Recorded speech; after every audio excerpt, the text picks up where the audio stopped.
What is going on, everybody? Welcome back to the garage, and today we're going to take a minute just to go over how to install the custom Goat Rope Garage scanner files that you can find on our website. I'll leave a link down below, and if I can, I'll throw one up in the corner.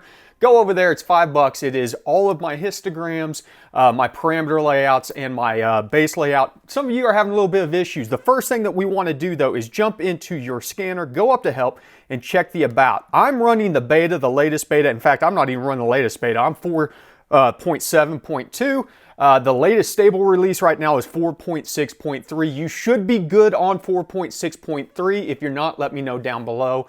But as long as you're running the latest version, it should fix the issue that you're having with having it pop up and say that the header is not supported. So keep that in mind whenever you're going through this. If you get that error, jump over to HP Tuners, hit up the download section, and grab the latest version. Now, people are going to ask, do I grab the stable or the beta? I tend to grab the beta. The beta is fairly stable for all vehicles up until about 2020 or new platforms. So if you see that they've added a new platform on there, that is because the beta is to support the new platform. But if you're on a Gen 3, Gen 4, and even most Gen 5 GM products, the beta will be more than stable, and it will guarantee you that you can access the most latest files that are out there.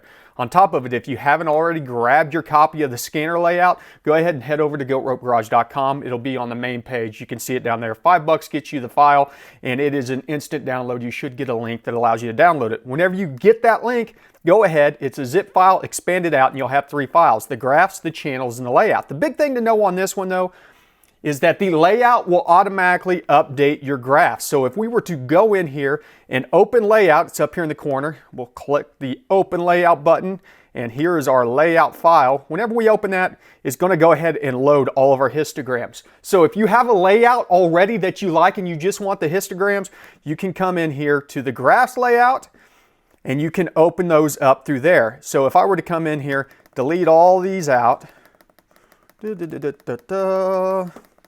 get rid of all of them, and then choose to open layout file here. There's our graphs layout, and it populates all of our histograms.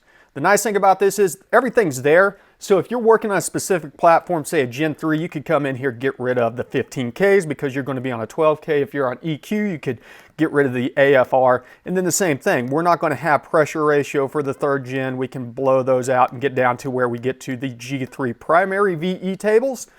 And then we can go off of whether or not we're on a 1-bar, a 2-bar, a 2-bar mod OS, 3-bar, things like that. So say we're just doing a 1-bar. We can clean all of this up and just have the graphs that we need. If we ever need to go back, though, we can load the graphs back up. Mind you, whenever you do this, it will load all the graphs back up. So I suggest going ahead, blowing out your graph list, except for any that you may have created custom that you want to leave on there, and then open the graphs back up. If you have your own custom graphs, you can tailor all this down, and whenever you're done, you can do select, save all graphs.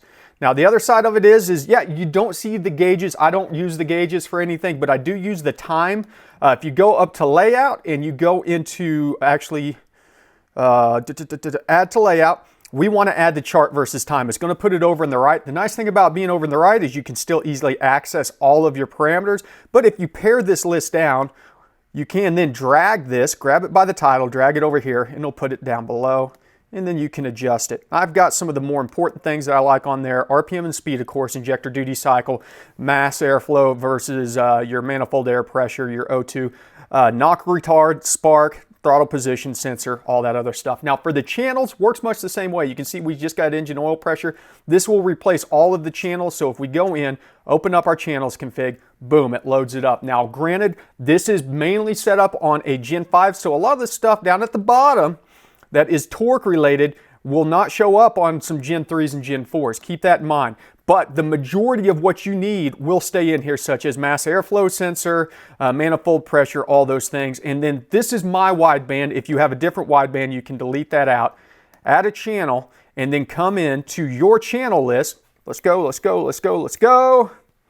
Okay, there we go. Channel list finally loaded up. You can come down in your channel list and choose how your wideband's hooked up. If you're using an MVPI Pro or an MVPI 2 where you have the Pro link with the analogs, you can bring the analog in. If you're using serial port, you can have the serial port style in there. And then you have the direct EQ ratios for the different models. You're most likely going to be under serial port or MVPI2 Pro. So if you're using a ProLink 2 with analog in, you can load that one in. And then whenever you transform it, come in here, transform it, and you want to change it into an analog unit for, those are pressure. Let's go equivalents. If you want to change it into an analog unit for, say, the 300300 AM unit, whenever you do that transformation, it will then now populate through all of the existing tables that you have set up for EQ ratio. Same ordeal if you do AFR. Now, the only place that this is not going to work is if you are using something like AC or EGR voltage and bringing it in and then transforming it. Underneath that, you will have to adjust the math and then change your parameter input through the histograms. I can do a video on that later on, but we're not going to dive into that. But that is the basis on how to get that Garage scanner files loaded up into your scanner so you can utilize all of the pre-built histograms. Thanks for stopping by the garage. Remember, ABT, always be tuning.